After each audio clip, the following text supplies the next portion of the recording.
Ok, ¿se ven mi pantalla y me escuchan bien? Sí, perfecto. Perfecto, ok. Entonces, bueno, el día de hoy, como comentaba la doctora Romero, parece que nos vamos a mover un poquito de órgano y vamos a continuar con esta parte de patología orbitaria que estaba, de patología ocular que estaba pendiente y que es precisamente acerca de la patología orbitaria más frecuente. Y también voy a mencionar algunas entidades que son un poco menos frecuentes, pero que vale la pena mencionarlas porque si bien es cierto que no se presentan con tanta frecuencia como otras lesiones, es importante tenerlas en consideración en el diagnóstico diferencial. Entonces, para empezar con esta charla, bueno, vamos a empezar hablando un poquito de la anatomía y de la histología de la órbita. Ese va a ser nuestro primer punto. Después vamos a hablar de la clasificación de lesiones orbitarias y por último vamos a ver, como mencionamos, algunos ejemplos de lesiones orbitarias frecuentes y no tan frecuentes.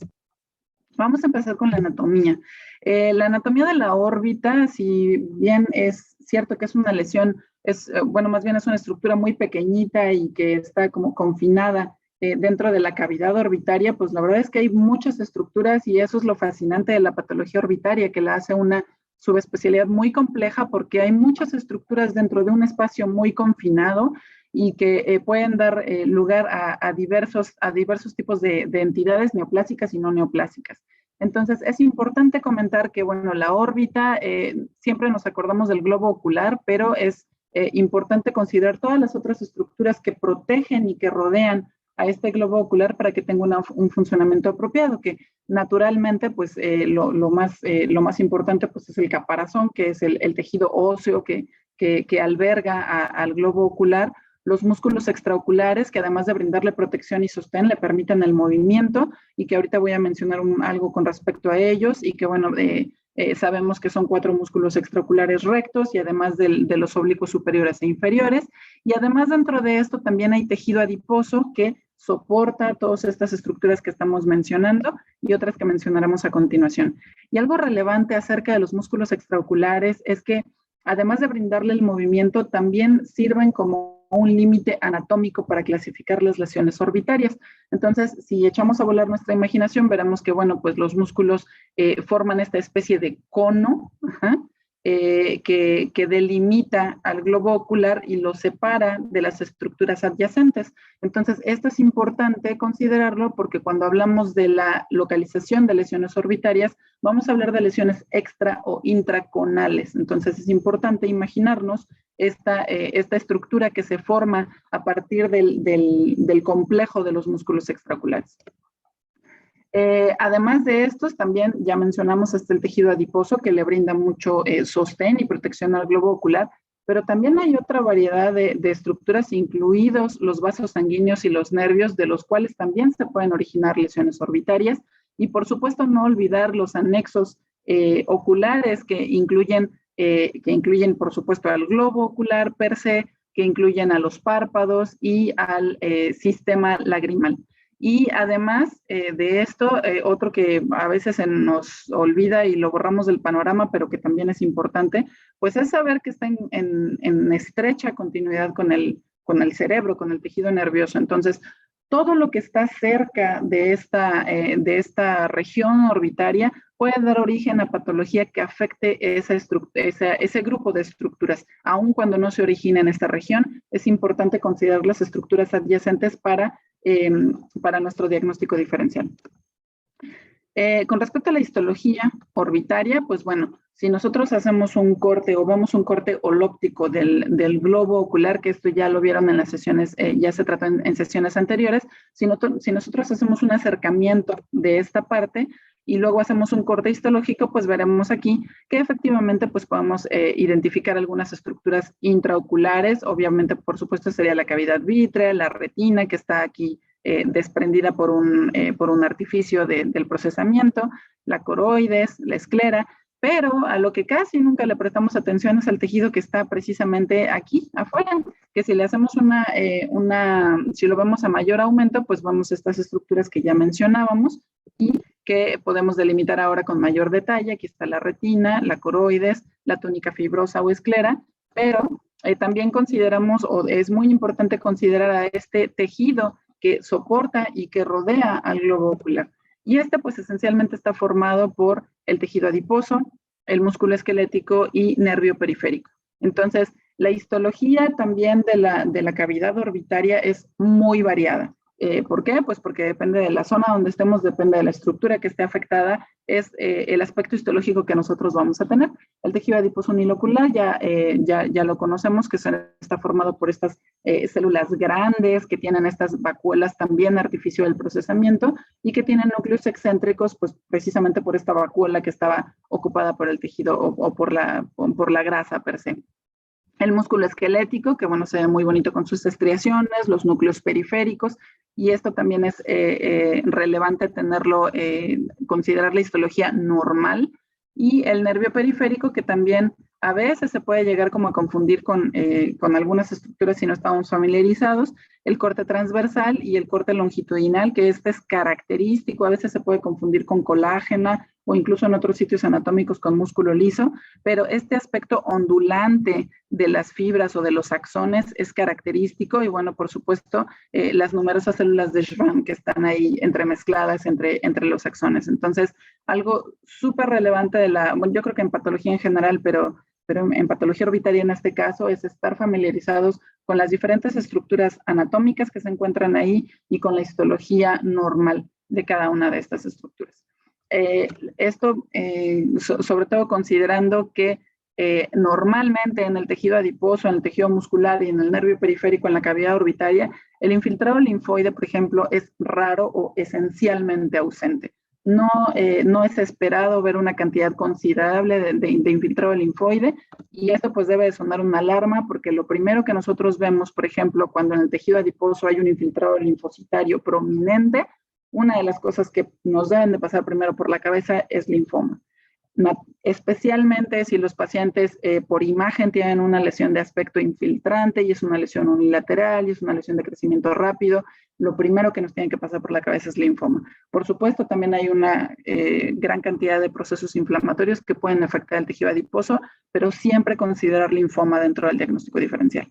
En el caso del músculo esquelético y en el caso del nervio periférico, pues aquí es como 50-50. Puede haber lesiones inflamatorias o puede haber procesos linfomatosos. Sin embargo, es importante considerar a ambos en cuenta y obviamente no solo será importante ver la cantidad del infiltrado linfocitario, sino también las características, la distribución y por supuesto también podemos echar mano a marcadores de inmunohistoquímica cuando tenemos la sospecha de linfoma. La otra estructura que es importante conocer histológicamente es la glándula lagrimal. La glándula lagrimal, como ya todos sabemos, es una glándula eminentemente serosa y esta glándula tiene este aspecto lobulado o multilobulado que está separado por estos septos de tejido conjuntivo y que por supuesto está formado por los acinos y por los conductos. Entonces, este es un mayor acercamiento en el que vemos esta mezcla de tejido acinar con tejido conjuntivo y estas células chiquititas que están por aquí, pues bueno, sí son en parte, son focos de infiltrado linfoplasmocitario, más plasmocitario que linfocítico, porque recuerden que como buena glándula tiene células plasmáticas que producen IgA, entonces es normal ver unas cuantas células plasmáticas por ahí. Lo que no es normal es verlo plagado de células plasmáticas o de un abundante infiltrado linfoplasmocitario o de cualquier otro tipo de infiltrado. Entonces, esto también es relevante que la presencia de estas células es normal hasta cierto grado. Y aquí les pongo un mayor aumento de las características de estos acinos serosos. Esta es una de mis fotos favoritas por siempre, para que vean cómo los acinos de aspecto seroso tienen estos gránulos intensamente eosinófilos en la parte apical y tienen una especie de basofilia en la base que es característica por la presencia de ribosomas y de retículo endoplásmico rugoso. Entonces, esta es como la propiedad tintorial de los acinos serosos. Y como ya habíamos mencionado, pues es importante considerar que la glándula lagrimal está formada por acinos, que son estas estructuras, y luego otras estructuras que son más redonditas, que no tienen este aspecto tintorial, que son los conductos. Misma cosa, dentro de la glándula lagrimal, ahí sí es un poco más aceptable ver células plasmáticas por aquí y por allá, sobre todo cerca de los acinos y cerca de los conductos chiquitos, que es donde se empiezan a secretar, donde se produce o donde se inicia la secreción lagrimal, pero considerar que también hay procesos inflamatorios y procesos linfomatosos que pueden afectar a la glándula lagrimal. Bien, Entonces, esas son como las características generales de la anatomía y de la histología orbitaria. Ahora vamos a hablar un poco de la clasificación de estas lesiones. Las lesiones orbitarias se pueden clasificar con base en su anatomía o con base en su etiología. Anatómicamente, las vamos a clasificar en dos grandes grupos, que son las lesiones intraconales y las lesiones extraconales. Esto es sumamente descriptivo y está en relación con lo que ya mencionábamos acerca de este cono de la fascia muscular que rodea al globo ocular. Y la etiológica, pues bueno, primordialmente las vamos a clasificar en lesiones neoplásicas o no neoplásicas. También hay otro tipo de alteraciones, pero bueno, estas son como las más frecuentes. Con respecto a la clasificación anatómica, este esquema me gusta mucho, me parece muy representativo de lo que estábamos mencionando cuando hablamos de la anatomía. Aquí vemos el globo ocular con el nervio óptico y vean cómo el espacio intraconal está precisamente delimitado por esos músculos extraoculares. Entonces, todo lo que se genere dentro de ese espacio van a ser lesiones intraconales. Y lo que se origine fuera de ese espacio, que es lo que está marcado en azul, lo vamos a considerar como lesiones extraconales. ¿Por qué es relevante esto? Quizás si nosotros solo lo pensamos sin imaginarlos en la imagen, pues a lo mejor como que no nos dice mucho, pero si nos ponemos a pensar en qué estructuras me voy a encontrar en el espacio intraconal y qué estructuras me voy a encontrar en el espacio extraconal, eso ya me orienta hacia qué tipo de diagnósticos diferenciales voy a tener. Por ejemplo, la glándula lagrimal, pues si pensamos si está en el espacio intra o extraconal, pues está en el espacio extraconal. Entonces es más probable que una lesión extraconal esté afectando la glándula lagrimal que si es una lesión intraconal. Y al contrario, si es una lesión, por ejemplo, que está en este espacio, pues entonces voy a pensar en vasos o nervios que estén cerca del nervio óptico, en el nervio óptico per se, etcétera. Entonces, eso hace como más, como que hace más angosto mi diagnóstico diferencial cuando estoy pensando acerca de estas lesiones. Y también, obviamente, la órbita también se puede como dividir en tres espacios, dependiendo de anterior a posterior, el espacio anterior, en el medio y en el posterior, y es exactamente la misma cosa. ¿Qué estructuras se van a encontrar dentro de cada uno de estos espacios y cuál es la probabilidad entonces de que sea un diagnóstico versus otro? Siguiendo esta misma clasificación anatómica, en general, y depende de qué series revisemos y depende de dónde estemos, pero en general, globalmente, las lesiones extraconales suelen ser un poco más frecuentes que las lesiones intraconales, y de estas, pues las más frecuentes son lesiones inflamatorias de todas las variedades.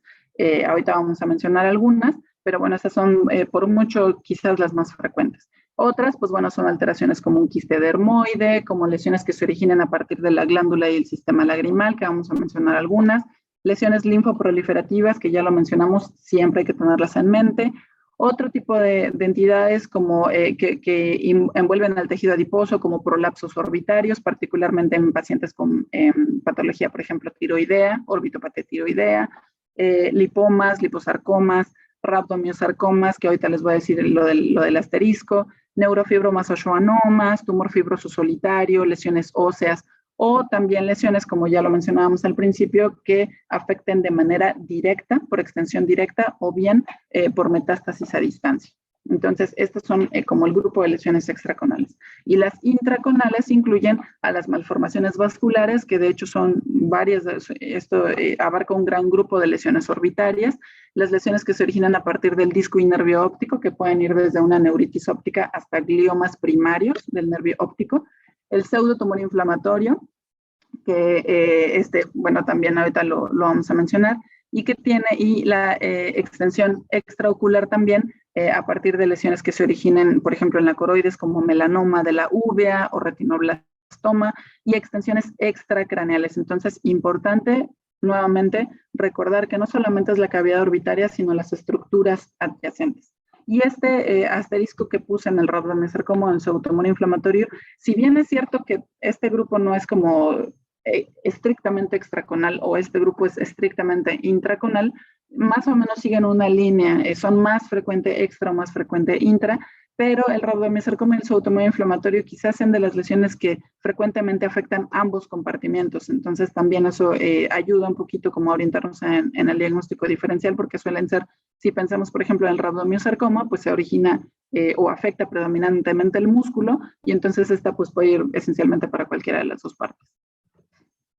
Y estos son ejemplos de imágenes, solamente para comparar las lesiones extraconales de las intraconales. Aquí, por ejemplo, en la izquierda podemos ver precisamente el músculo esquelético y una lesión que está eminentemente afectando fuera de esa lesión conal, por lo tanto, esto es una lesión extraconal.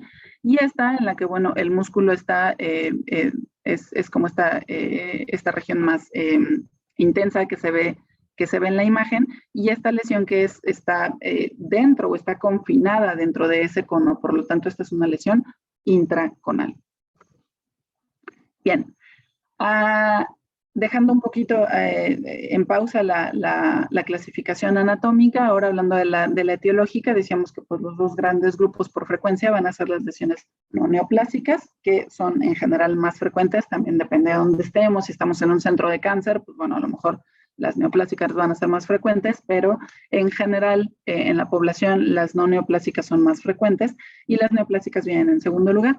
Y dentro de las no neoplásicas, pues como mencionábamos, las malformaciones vasculares ocupan un mayor porcentaje de esto, son muy frecuentes, seguidas de las lesiones quísticas como el mucosele, por ejemplo, y lesiones inflamatorias. Y en las lesiones neoplásicas, pues bueno, esto también es esencialmente como cualquier otro órgano, puede haber lesiones epiteliales, mesenquimatosas, linfoides. En este caso vamos a agregar las neurales y meningoteliales, que ahorita vamos a mencionar, y lesiones melanocíticas.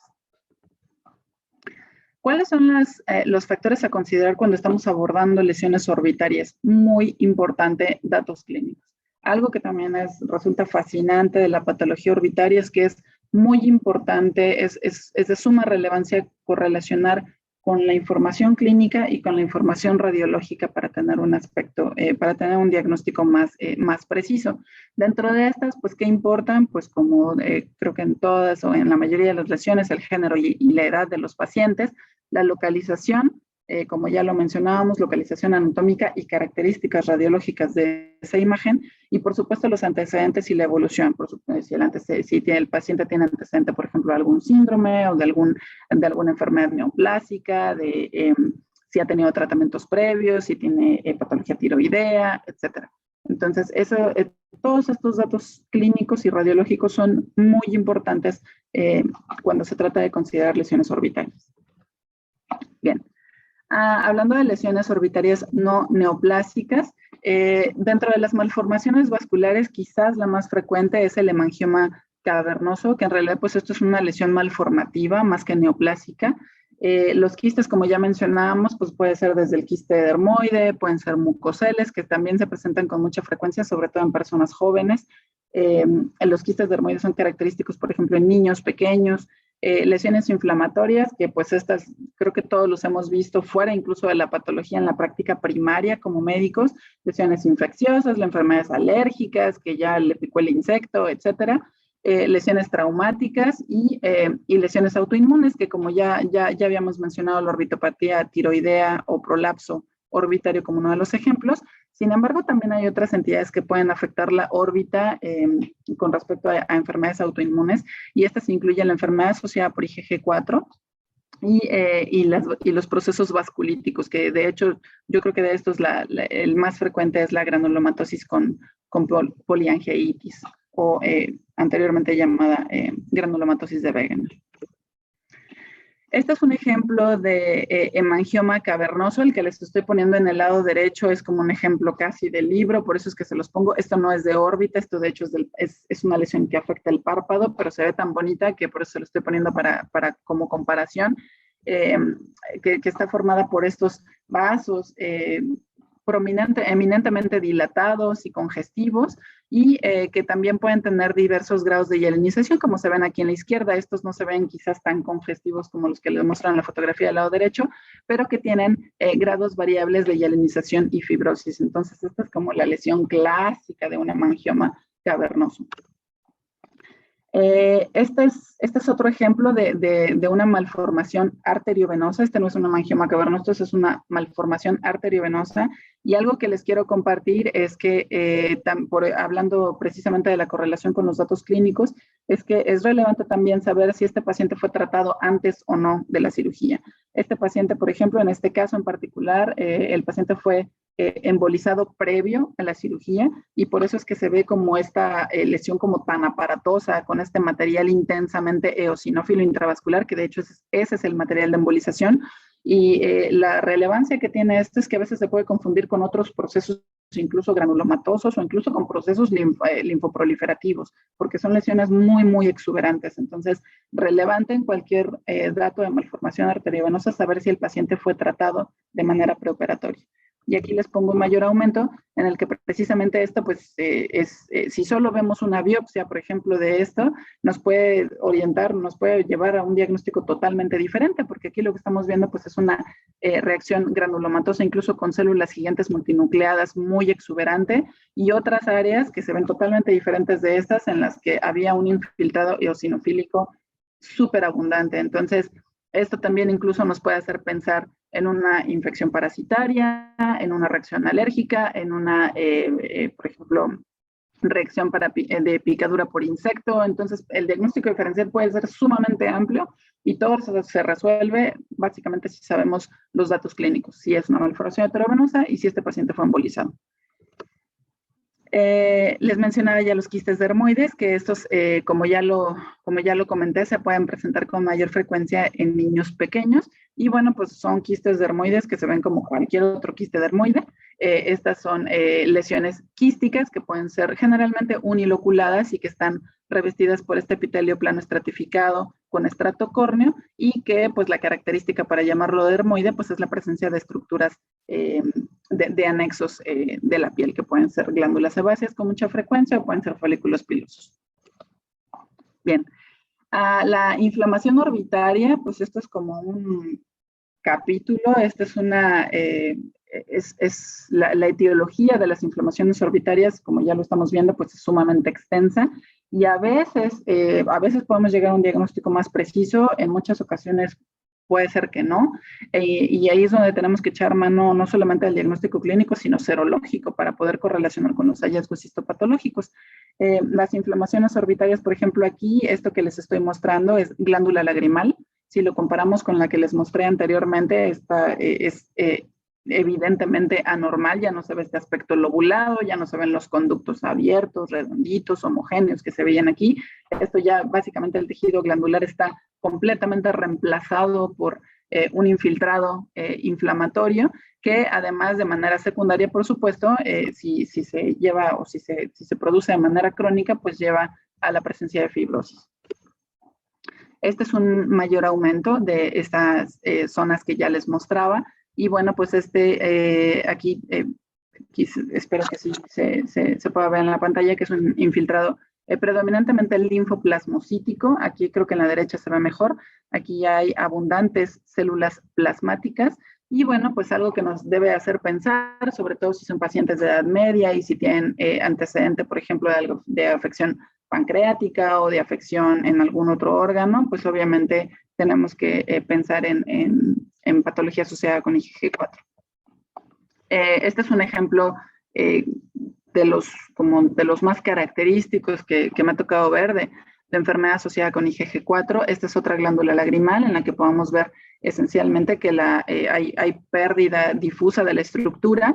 Hay algunos acinos que quedan por ahí todavía sobreviviendo y algunos conductos también, pero pues está esencialmente reemplazado por este infiltrado que además, otra característica es que forma estos folículos linfoides con centros germinales prominentes y una zona del manto muy bien definida.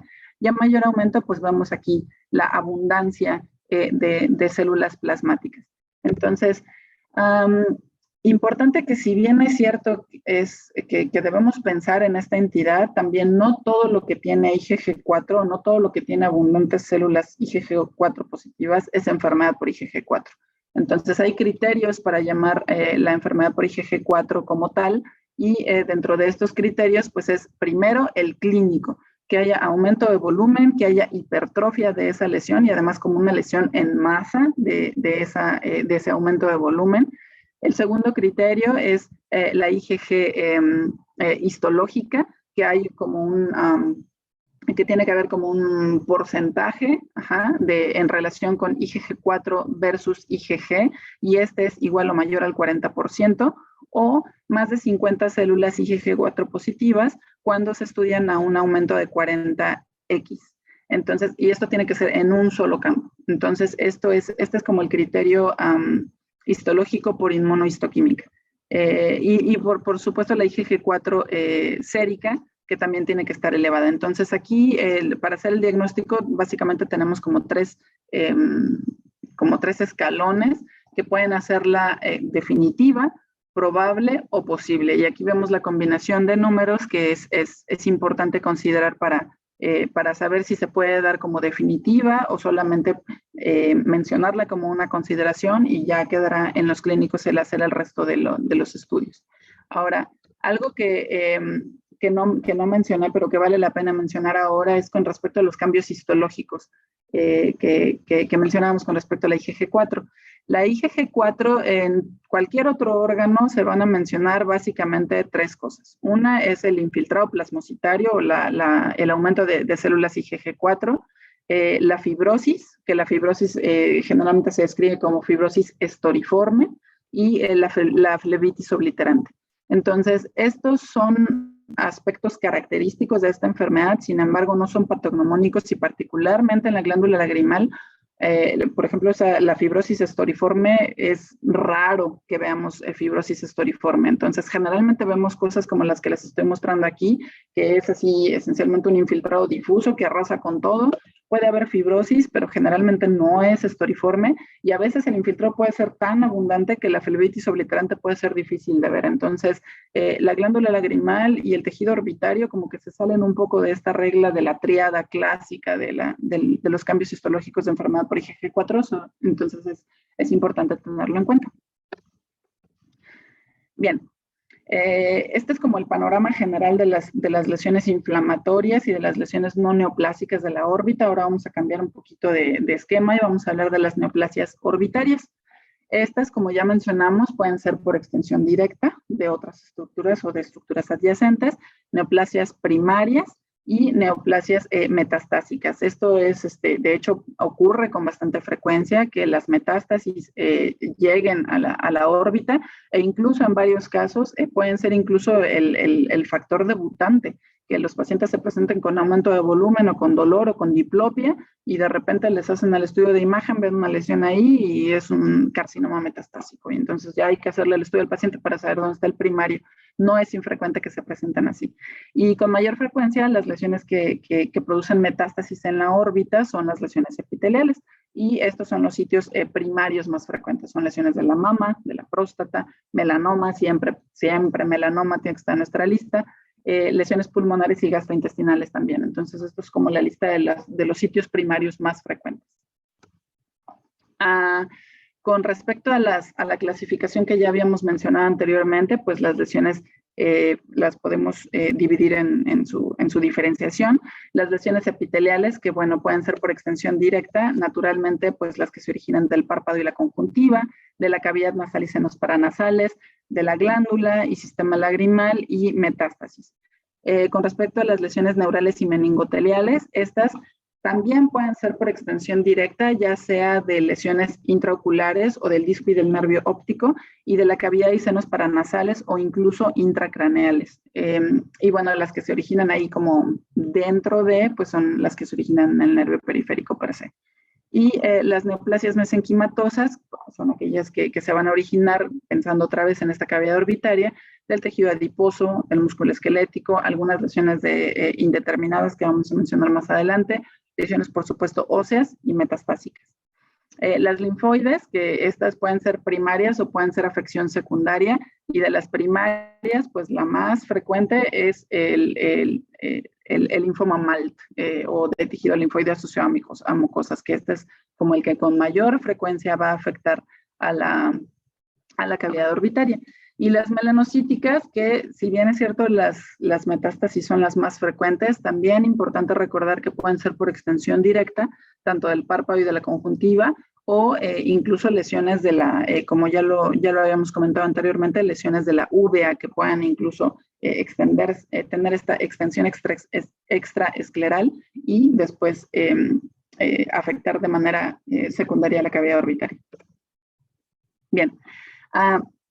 Esto es lo que comentábamos con respecto a la extensión directa de las lesiones que se originan del párpado y la conjuntiva. Por ejemplo, este caso que les muestro aquí en este corte holóptico es un carcinoma que se originó en la conjuntiva y que tuvo este crecimiento exofítico exuberante y que de manera secundaria afectó y se extendió hacia la cavidad orbitaria y que, bueno, este fue un caso sumamente espectacular.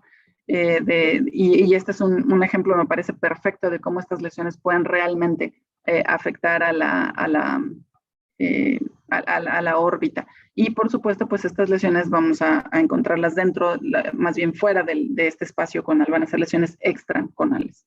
Y de estas, aquí les pongo como las tres entidades más frecuentes que pueden afectar así por extensión directa, que son el carcinoma epidermoide, que se origina no de manera tan infrecuente en la conjuntiva y que, bueno, pues se pueden utilizar en la mayoría de los casos ni siquiera es necesario hacer reacciones de inmunohistoquímica, pero para los casos poco diferenciados, pues podemos utilizar inmunohistoquímica como P40, por ejemplo, el carcinoma sebáceo, que el carcinoma sebáceo a veces puede parecerse mucho al carcinoma epidermoide, sobre todo cuando es un poco más indolente, pero lo delata el aspecto pleomórfico que tienen. En general los carcinomas epidermoides no suelen ser tan pleomórficos como el carcinoma epidermoide, y además esta distribución como palletoide dentro del epitelio de la conjuntiva, y bueno, una inmunohistoquímica que ayuda mucho, pero desafortunadamente no la tenemos en todas partes, es la adipofilina, que esta resalta las vacuolas de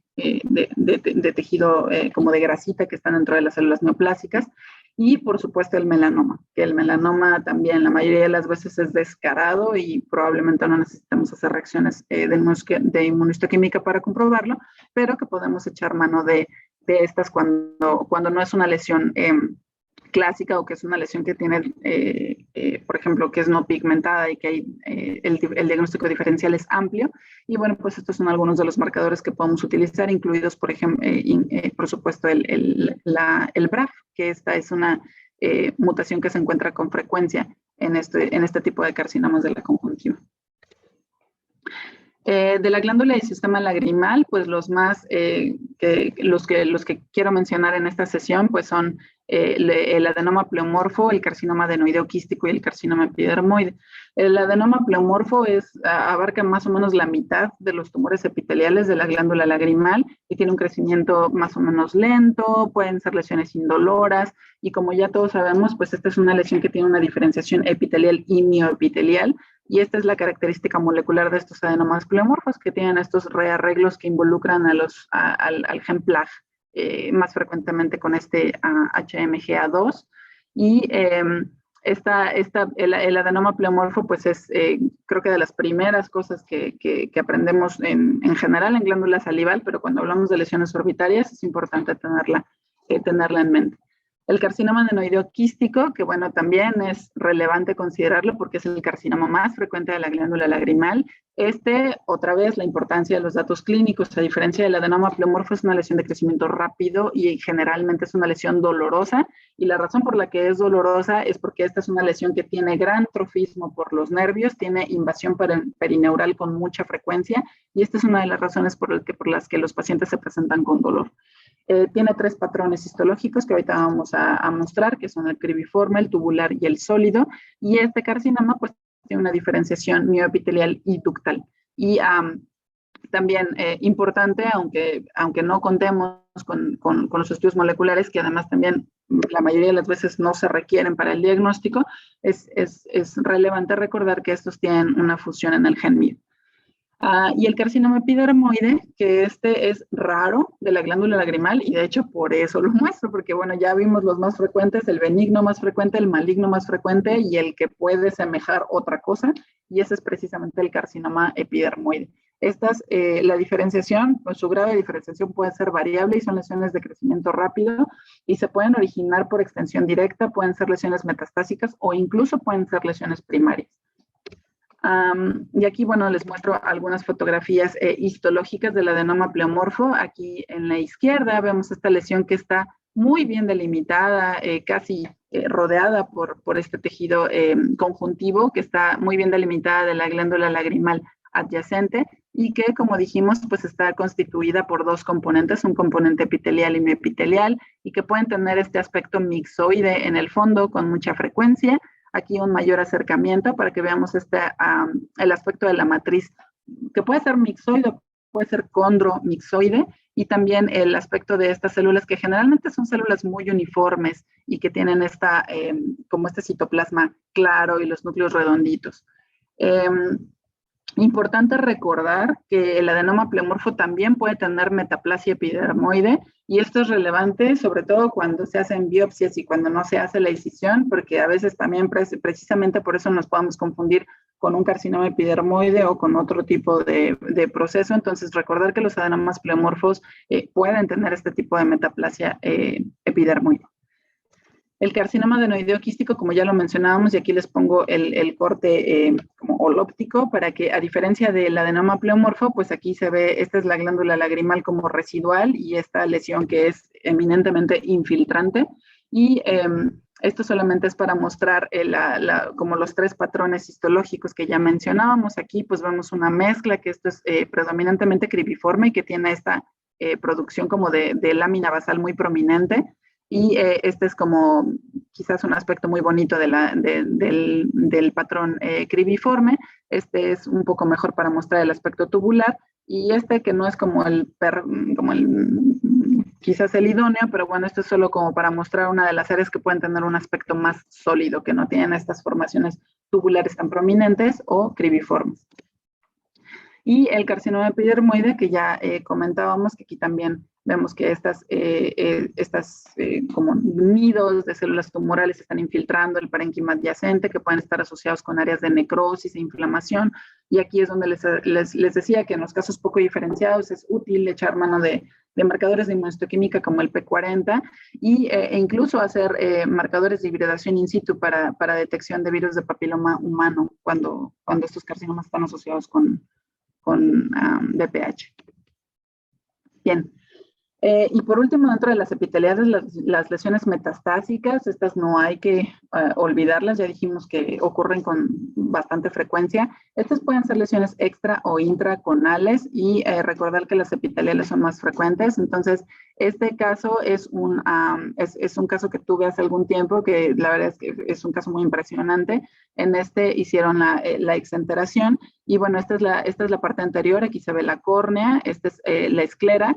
Y esto es la parte la parte posterior del tejido extraocular. El nervio óptico estaba por ahí atrapado dentro de este tejido y justo en la superficie de corte pues vemos otra vez aquí está la córnea, vemos el cristalino, este es el vítreo y vean cómo esta lesión de aspecto nodular es una lesión francamente de aspecto neoplásico que parece muy bien delimitada del tejido extraocular adyacente. Sin embargo, esta lesión rompe, infiltra la esclera y se mete dentro del globo ocular. Y bueno, es solo el aspecto histológico que más o menos sigue esta secuencia. Entonces, aquí sería como el tejido extraocular, la esclera y la coroides infiltrada por este carcinoma. Esto resultó ser un carcinoma epidermoide de esófago. Y este es otro ejemplo en el que les muestro. Incluso les muestro la imagen, que esta es una lesión en la que incluso el músculo extraocular per se está engrosado, entonces esta es una lesión que no es ni extraconal ni es intraconal, sino es una lesión conal, estrictamente conal, y este es el aspecto macroscópico de este caso, en el que los músculos extraoculares estaban importantemente engrosados y la razón por la que estaban engrosados es esta. Este es el músculo esquelético y de hecho lo que estamos viendo pues es la infiltración por esta neoplasia neuroendocrina que de hecho se originó en el ilion. Entonces este paciente tuvo un tumor neuroendocrino en el ilion que metastatizó exclusivamente en los músculos extraoculares. Entonces las presentaciones son muy variadas y por eso es importante considerar la historia clínica de los pacientes. Con respecto a las lesiones, ahora cambiamos de las lesiones epiteliales, nos vamos a las lesiones neurales y meningoteliales. Estas, como dijimos, pueden ser por extensión directa o originarse propiamente del nervio periférico. Este ejemplo que les muestro es un meningioma que se originó en las leptomeninges del nervio óptico. Aquí, para orientarnos, pues bueno, esta es la parte, esta sería como la cavidad vítrea, la parte intraocular. Esta es la cabeza del nervio óptico. Aquí está la retina, la coroides y la esclera.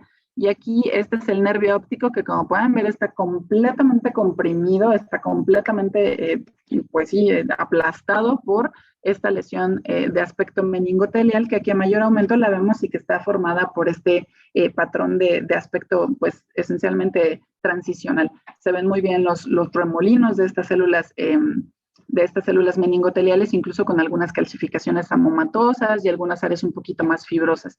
Los meningiomas del nervio óptico ha sido como difícil encontrar la manera de darles un grado, pero en general lo que se utiliza son los mismos grados y los mismos criterios que en las lesiones del sistema nervioso central. Entonces, grado 1, grado 2, grado 3, con los mismos criterios histológicos y bueno, aunque han habido, por ejemplo, estudios de secuenciación y demás para tratar de diferenciarlos, ahorita la verdad es que creo que todavía no estamos ahí como para tener una clasificación totalmente independiente y generalmente usamos los criterios que se utilizan para otro meningioma convencional. Y algo importante mencionar es que, bueno, los meningiomas del nervio óptico generalmente son lesiones grado 1 de la OMS, generalmente son meningiomas transicionales, grado 1. Sin embargo, es importante verlos con detenimiento, buscar mitosis, buscar necrosis o cualquier dato de atipia, porque en algunos casos nos dan sorpresas y pueden ser meningiomas atípicos. El otro ejemplo que comentábamos, pues bueno, esto también dijimos que pueden ser por extensión directa de estas estructuras y aquí, como les muestro, esta lesión, por ejemplo, este es un caso muy interesante. Es una lesión que se encuentra en el aspecto o en el compartimiento posterior de la órbita y que es una lesión bien delimitada. Y aquí les muestro la superficie de corte. Esta es la córnea, más o menos para orientarnos. Y se encontraba este tejido como gris blanquecino de consistencia un tanto fibrosa. Y aquí les muestro la otra parte de ese nódulo que se encontraba en la superficie de corte.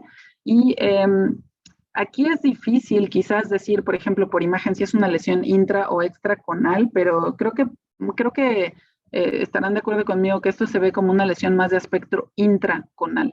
Es una lesión que está más o menos ocupando la parte posterior, pero dentro de este compartimiento y tiene más o menos relación con el aspecto macroscópico que les estoy mostrando, aunque la orientación es un poquito complicada.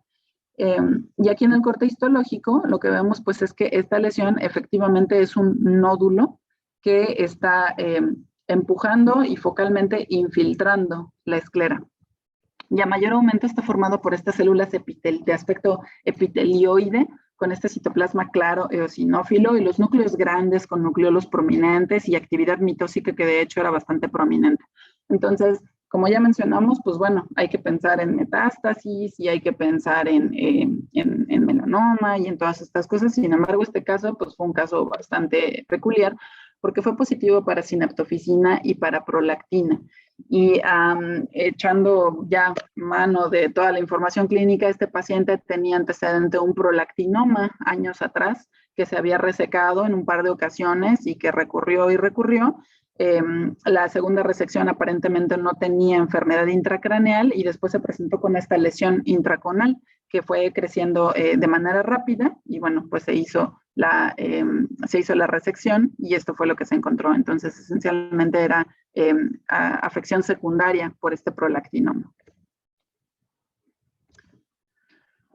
Del nervio periférico es no olvidar también a los schwannomas, que estos, pues bueno, creo que son también como de las lesiones consentidas por todos, porque tienen este aspecto histológico tan bonito, que son primero lesiones bien encapsuladas, son lesiones expansivas, que tienen este patrón de Anthony A, Anthony B cuando está, ¿verdad? Porque a veces no es tan clásico, y de hecho a veces en el sistema nervioso central y en la órbita no suelen tener este aspecto característico, sin embargo bueno, tuvimos bastante suerte, y este es un caso de un schwannoma orbitario que tiene, así leyó el libro y se sabe todas las características histológicas con estos cuerpos de Verocay maravillosos.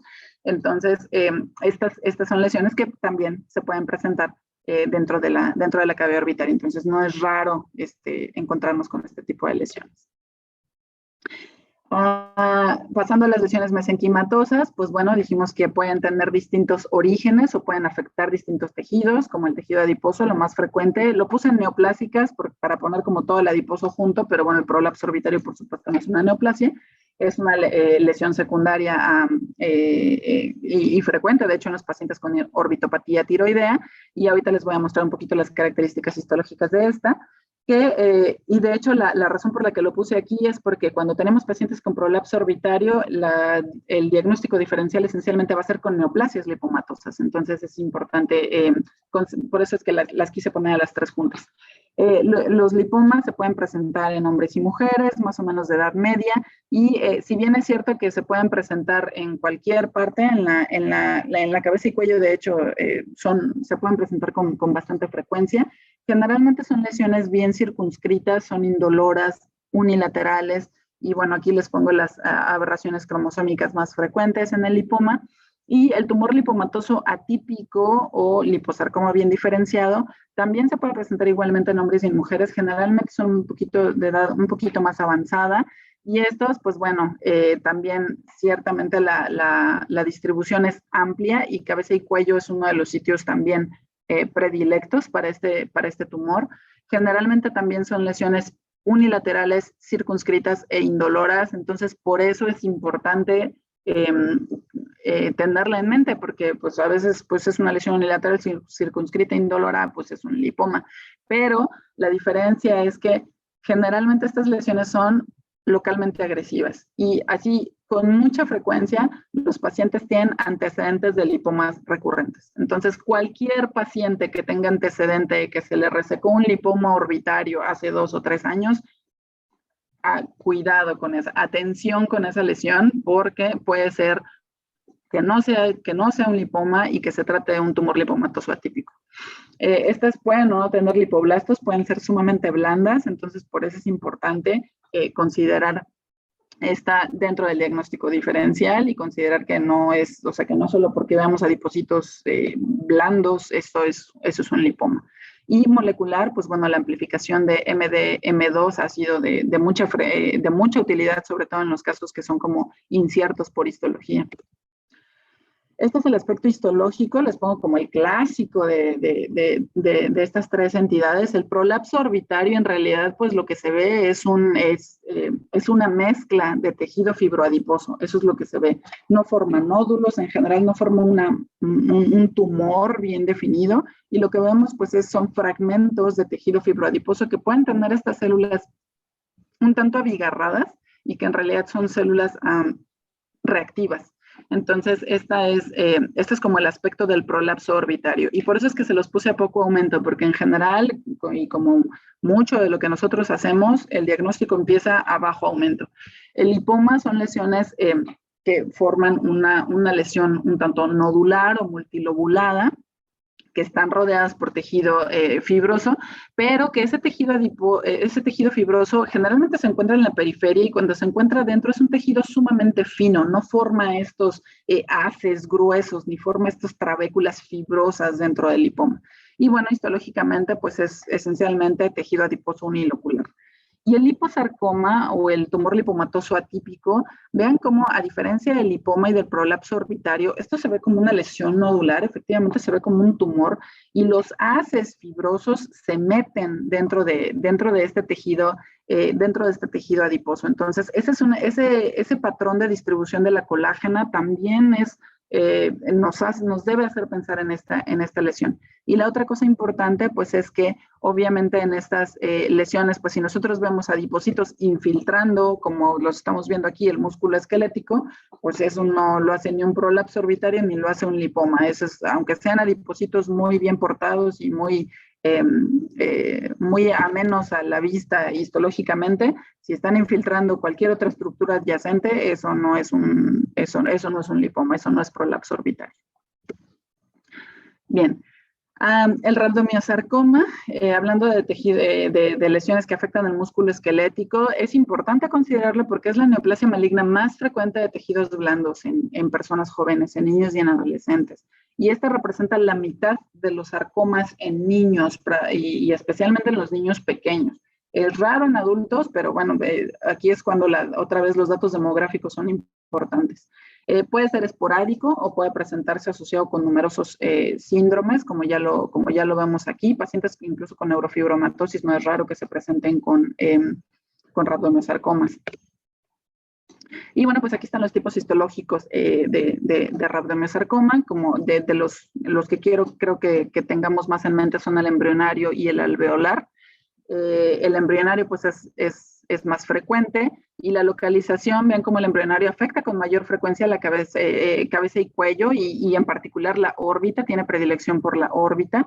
Y aquí es donde los marcadores de inmunistoquímica son bastante útiles para diferenciarlos. La histología generalmente también es bastante, nos dice bastante. En el embrionario, como su nombre lo dice, las células son más primitivas, se puede ver como un tumor de este grupo de tumores que llamamos células pequeñas, rondas y azules. En el alveolar, también como el nombre lo menciona, generalmente son lesiones que tienen un aspecto más alveolar. Las células pueden tener un poquito más de citoplasma eosinófilo, pero en algunos casos pueden ser difíciles de distinguir. Y en esos casos, estos marcadores de inmunohistoquímica pues pueden ser bastante útiles, particularmente la miogenina. Por supuesto que van a ser positivos para desmina todos ellos, porque es una lesión que tiene diferenciación hacia músculo esquelético, pero la miogenina, a diferencia en el rhabdomiosarcoma alveolar, va a ser difusa, a diferencia del embrionario, que solamente va a ser en un porcentaje de células neoplásicas. Y esto que les pongo aquí, este es un caso que les muestro en el que por imagen, pues bueno, ya podemos diferenciar o tratar de ver si esta lesión es una lesión de aspecto extra o intraconal. Este es el nervio óptico y este es el músculo que se ve pues sumamente engrosado y que además pues en realidad esto ya está como abarcando ambos compartimientos, el compartimiento extra e intraconal, y eso es lo que mencionábamos del rhabdomiosarcoma, que puede hacer eso. Y este es el extendido citológico intraoperatorio, que en realidad lo que nosotros vimos, pues sí, hay células también pequeñitas, poco diferenciadas, con poco citoplasma, pero lo que nos da la clave, pues son estas células con abundante citoplasma eosinófilo y los núcleos rechazados hacia la periferia, algunos de ellos con nucleolo prominente. Entonces, estas células de aspecto rhabdoide, ¿verdad? Que son muy, muy prominentes. Y este es el corte histológico en el que, bueno, aquí se observa una lesión con una proliferación de aspecto, un patrón de crecimiento alveolar, y estas células a mayor aumento pues se parecen a las que veíamos en el extendido citológico. Hay algunas con escaso citoplasma y con núcleos más o menos moldeados, hipercromáticos, pero hay otras que tienen este abundante citoplasma eosinófilo con el núcleo excéntrico de aspecto francamente rhabdoide. Y esta es la inmunohistoquímica. Estas células fueron difusamente positivas para desmina y también difusamente para miogenina. Entonces, como ya lo mencionábamos, esto es característico y obviamente con todos los datos, con todos los hallazgos en el HIE, pues esto es un rhabdomiosarcoma alveolar. Y de hecho se hizo el estudio molecular en este caso en particular y lo que se encontró fue una fusión de PAX3 con FOXO1. Y esto de hecho tiene relevancia en el pronóstico, es muy importante porque el rhabdomiosarcoma alveolar generalmente, aproximadamente el 80% tiene fusiones que involucran a los genes PAX3 o PAX7 con FOXO1. y de hecho el más frecuente es el PAX3 con FOXO1, y la relevancia de esto es que estos pacientes tienen peor pronóstico que los que tienen la fusión con PAX7. Entonces, el estudio molecular, si bien es cierto que probablemente no me aportó mucho al diagnóstico, pues para lo que sí aporta es para el pronóstico de estos pacientes. Y algo interesante es que los pacientes que tienen rabdomiosarcoma alveolar y no tienen esta función, el comportamiento clínico es similar al embrionario, es un poco más indolente. Entonces, importante tener en mente estas alteraciones moleculares, como ya lo mencionaba, con respecto al pronóstico.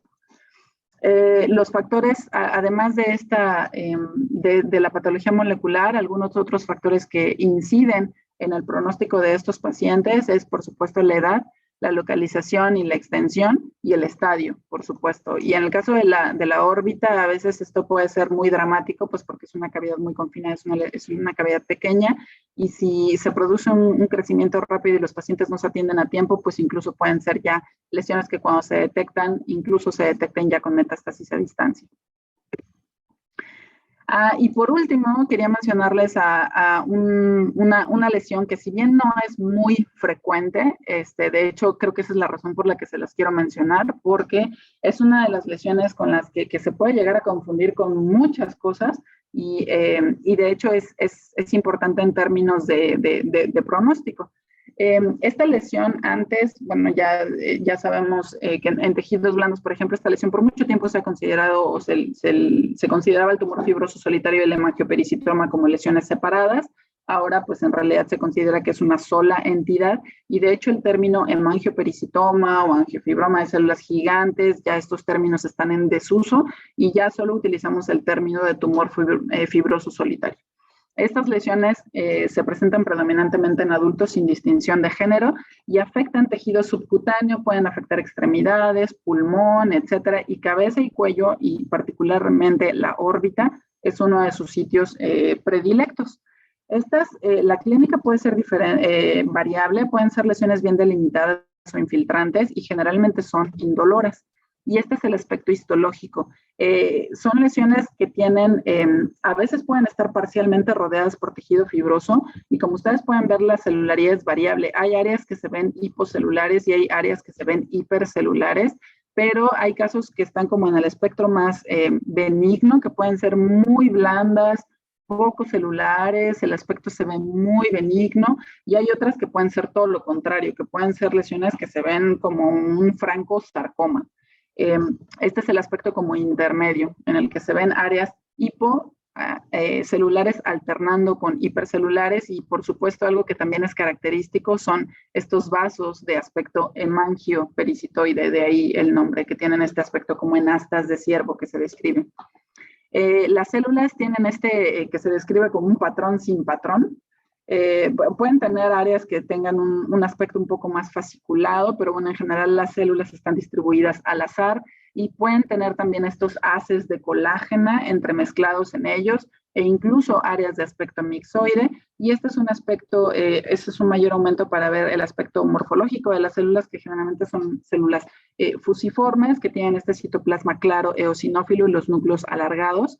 Y por eso es que es importante como poner todo junto, porque a veces depende de la celularidad y depende del aspecto, se pueden llegar a confundir fácilmente con una lesión que se origina, por ejemplo, de músculo, o incluso con un meningioma. De hecho, el diagnóstico diferencial primordial es meningioma, y se pueden confundir con bastante frecuencia.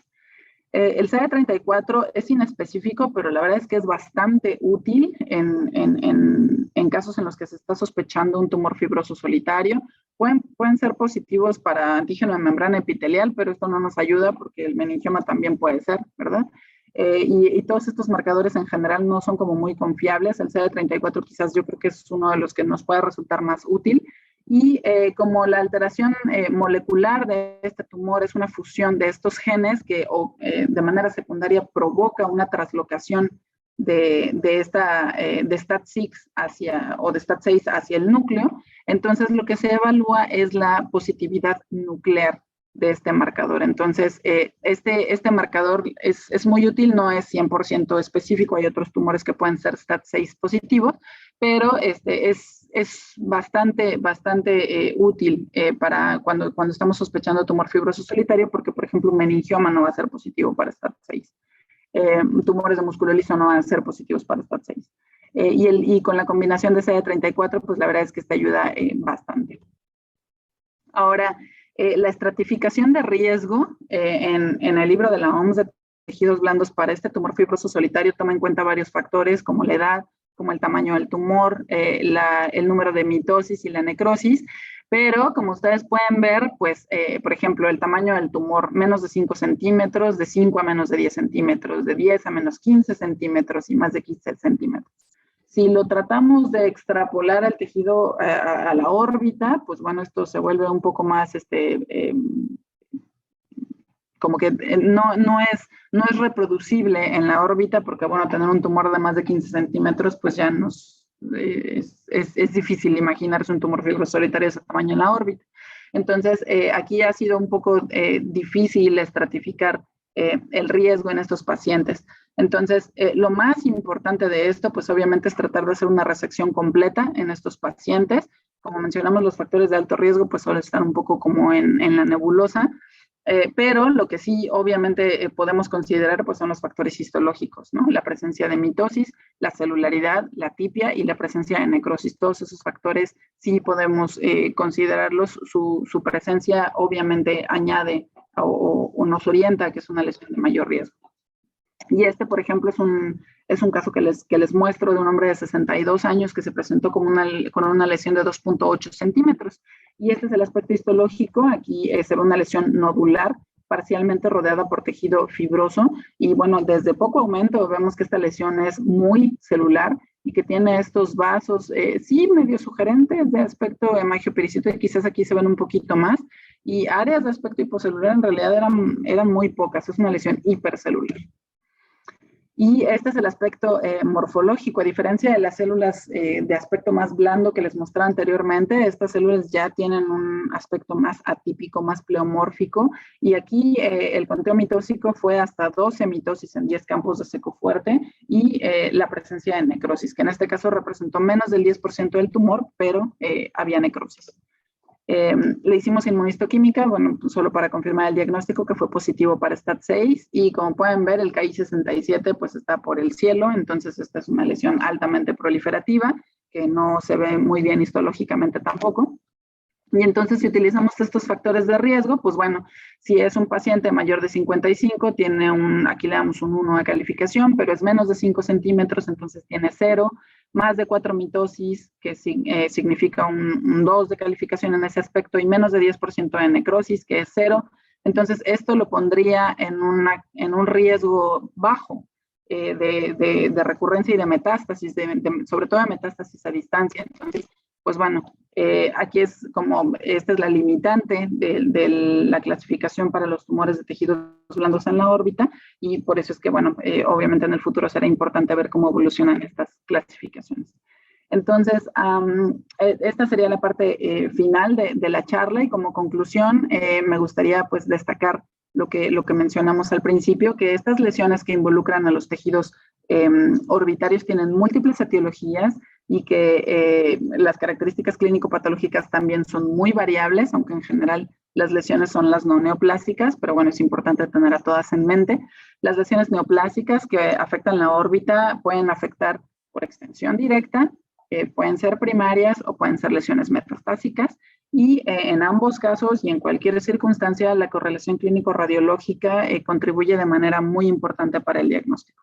Entonces, bueno, ese es el fin de la charla, y nuevamente agradezco mucho la invitación y quedo atenta a sus preguntas o comentarios. Muchas gracias.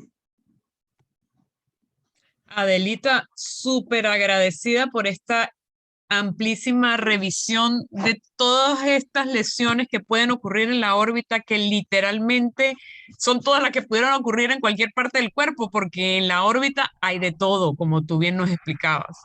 Entonces, fabulosa tu revisión, y realmente admiro tu capacidad de síntesis. De verdad que sí, porque básicamente, bueno, nos hablaste de todo lo que puede ocurrir.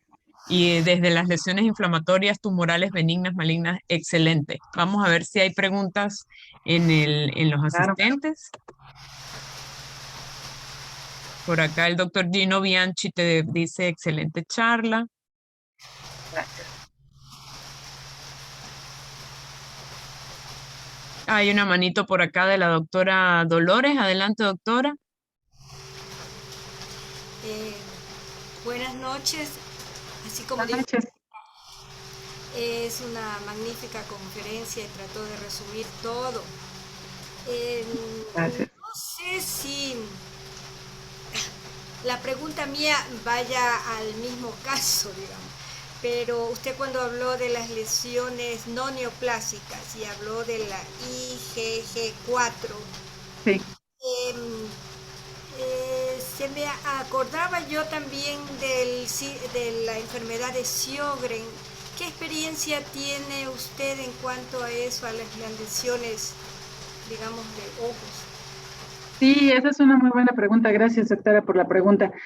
Nosotros aquí en el hospital, generalmente cuando recibimos lesiones por enfermedades autoinmunes o por enfermedades de Sjögren, lo que recibimos son biopsias y lo que evaluamos es el infiltrado, esencialmente linfocitario. Recibimos biopsias pequeñas, limitadas, y lo que recibimos, lo que tratamos de contar, pues es como la cantidad de células inflamatorias en determinados campos de seco fuerte.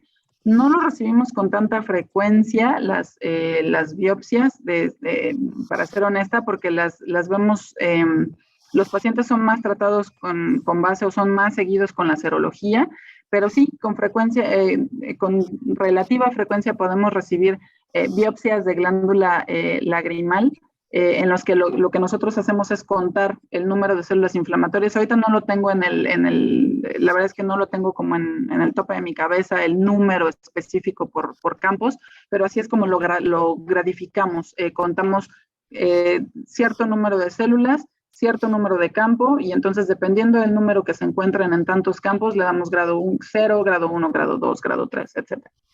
Así es como lo gradificamos.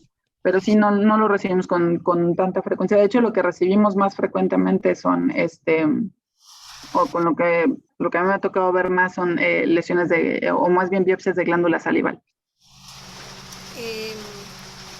¿Y qué tipo de células encuentra en esta enfermedad, en Sjögren, principalmente? Usted dice Sí, generalmente es un infiltrado linfocitario lo que se encuentra. Obviamente podemos encontrar algunas células plasmáticas, como lo mencionaba, que son células que se encuentran, son células nativas del tejido, pero lo que nosotros evaluamos en enfermedades Sjögren es la presencia de células linfocitarias. De hecho, lo que tenemos que quitar, lo que tenemos que no considerar cuando estamos haciendo el conteo es la presencia de células plasmáticas, porque las células plasmáticas pues, son parte del tejido. Claro. ¿Y usted se dedica exclusivamente a este tipo de patologías, la de ocular? Me dedico principalmente a neuropatología y a patología ocular. Son mis dos venenos.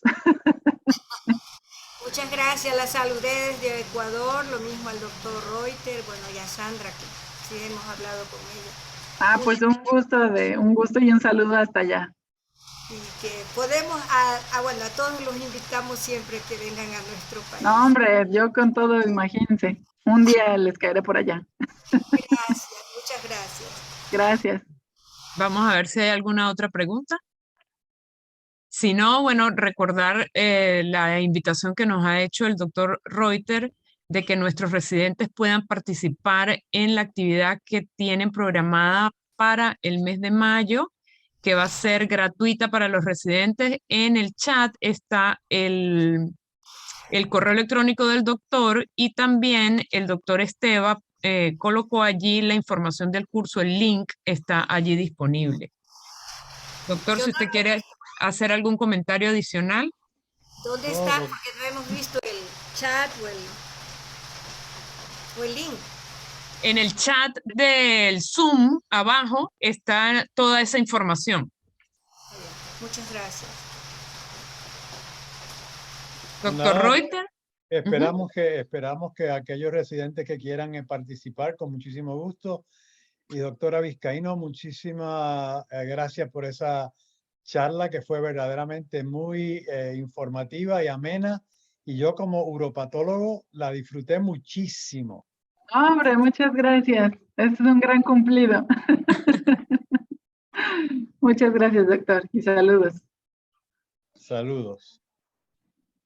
Sí, Adelita, excelente conferencista que eres tú. Mira, tengo Hombre, una pregunta de la doctora Vanessa Moreno que dice: ¿qué tan frecuentes pueden ser los sarcomas sinoviales en órbita? ¿Debemos considerar como diagnóstico diferencial con los tumores fibrosos solitarios? Si fueran otros, bueno, yo creo que siempre en todas partes, lo primero que yo siempre digo en patología es que todo es posible. No he visto una cosa imposible en patología, y las cosas que siempre decimos que no van a pasar son las cosas que ocurren en un órgano donde nunca se han descrito. Entonces, imposible, no creo. Yo personalmente nunca he visto un caso de sarcoma sinovial en órbita. Pero definitivamente histológicamente y sobre todo con el aspecto que hemos mostrado, por supuesto entraría dentro del diagnóstico diferencial. Como lo comento, personalmente no me ha tocado ver un caso de sarcoma sinovial en la órbita, pero en cualquier otro lado y sobre todo en tejidos blandos, de hecho a veces cuando se hace también el abordaje y el estudio de inmunohistoquímica y demás, esa es una de las consideraciones siempre, es una neoplasia fusocelular y tumor fibroso solitario es uno y sarcoma sinovial es otro, sobre todo cuando el tumor fibroso solitario tiene este aspecto como de alto grado. A veces sí, por supuesto, sí se consideran ambas entidades. Entonces yo diría en la órbita, pues bueno, solo ténganlo en mente, no lo pondría como número 1 en mi diferencial en una neoplasia fusocelular, pero todo es posible. Excelente, Adelita, muchas gracias. Pues bueno, nuevamente agradecidos por tan excelente conferencia y bueno, nos seguimos viendo y seguimos en contacto. Después Claro tenemos que que sí. ver si nos ayudas en la parte de neuro cuando la vayamos a planificar. Por supuesto, ya, levanto la manita. Muy bien, muchas gracias. Muchas gracias a todos, saludos. Gracias, gracias.